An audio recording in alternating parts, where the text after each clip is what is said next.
इयत्ता 7वीचे विद्यार्थी आपणापुढे एक बालनाटिका सादर करणार आहेत. त्या नाटिकेचे नाव आहे कवितेची ओळ. मार्गदर्शक शिक्षिका सौ मर्डेकर टीचर. प्रथम प्रत्येक विद्यार्थी आपले स्वतःची ओळख करून देईल. नमस्कार, माझे नाव श्रेयस गंगेश तापे. मी या नाटकात बाबा या पात्राचा अभिनय करणार आहे.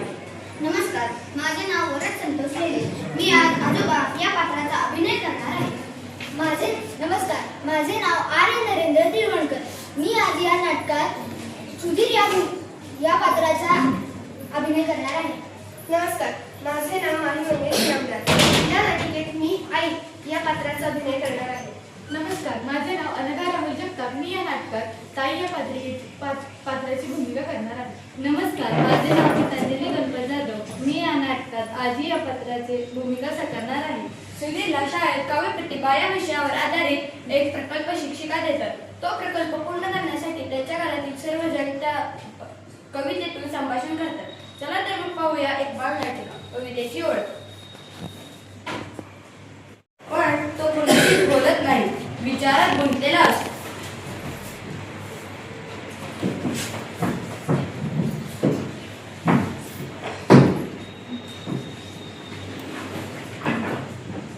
अरे सुधीर, केव्हा आलास? आजचा दिवस असा शांत कसा? आजोबा, काव्य प्रतिभा वाढवणं म्हणजे काय हो? तुला कुणी सांगितलं रे?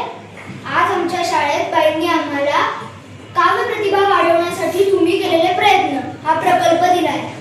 मला तर ताणच आलाय. अरे, फार सोपं आहे ते. कविता करण्याची, समजून घेण्याची आकलन शक्ती वाढवणं म्हणजे काव्य प्रतिभा वाढवणं. यासाठीच तुला प्रयत्न करायचे आहेत असं सांगितले बाईंनी. पण मी हे कसं करू? तू काळजी नको करू. आपण सगळे मिळून प्रयत्न करू. म्हणजे तुझी काव्य प्रतिभाही वाढेल आणि कविता करणं, कवितेचं आकलन होणं हे तुला समजेल.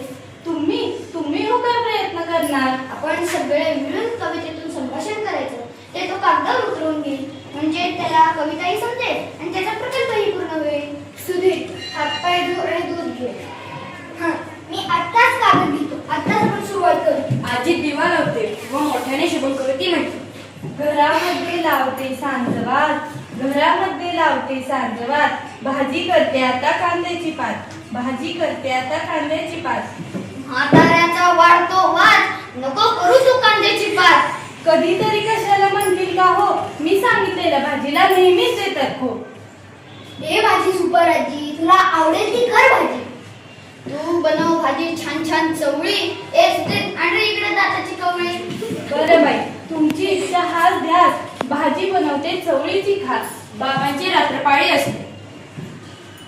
अगं आई, पटकन खायला दे ना काही. मला ऑफिसला घालायची जाई, नाहीतर बॉस करून देणार नाही सही. कसली घाई कसली सई, आजीनं दिला चपाती नाही. काय बाई कवितेची कमाल. बोलतात ने हसतात, तोंडावर घालून रुमाल. आता सोड रे घराचा पाश, ऑफिसात जातात सावकाश. बाबा ऑफिसला जातात, आजोबा फिरायला निघतात. मला द्या काठीनी चप्पल. कोटाचा जोडले कोटाचं जोडून द्या. कोटाचं जोडून द्या तुटलेलं बक्कल. तुम्हाला तर समजतच नाही, तोडून ठेवता काही ना काही. आई, तुम्ही बाबांवर चिडू नका. रागाचं तुम्ही सोडा हे का? म्हणे रागाचा सोडा आहे का? शिवणकाम शिकलीस पण बक्कल लावायला चुकलीस. चिडतं का हो माझ्यावर? माया करावी सर्वांवर. आता तुम्ही नका भांडू. भांडण ऐकून येते रडू. लहान तोंडी मोठा घास, करपलेल्या भाजीचा सुटला वास. सुधीर रुसतो तेवढ्यात ताई येते. तिला हे वातावरण नवीन असते.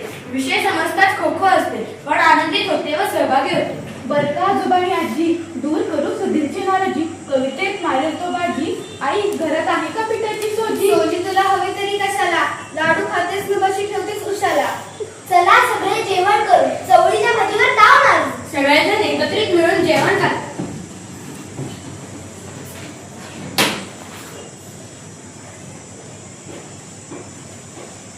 रात्र झाली झोपा आता, उघडू सकाळी कवितेचा खोपा. सर्वजण झोपतात. सकाळी उठल्यावर सुधीरला आई सर्वजण कामात दिसतात. सुधीर आईकडे जातात.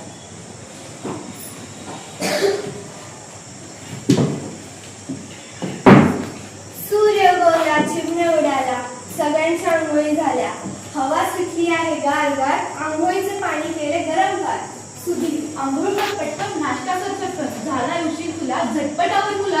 आजोबांना द्या टोपी मफलर आणा कान टोपी थंडीपासून संरक्षणाची ही युक्ती सुधीर आंघोळ करून आवरून येतो.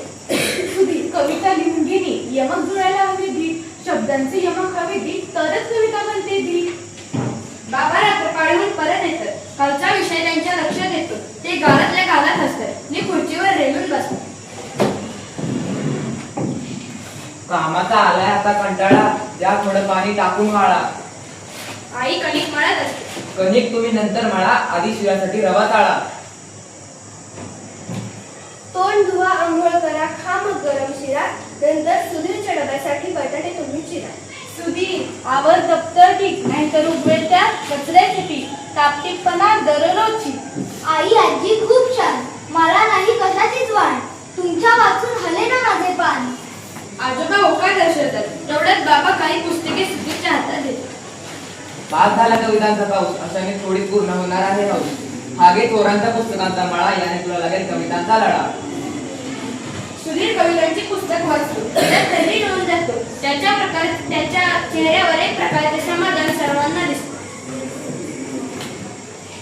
बाबा, आई, ताई, आजोबा अन आजी, असं झालंय वाचू किती, कविता अंगणात उतरल्या हाती, त्या मी वेचू कशात किती.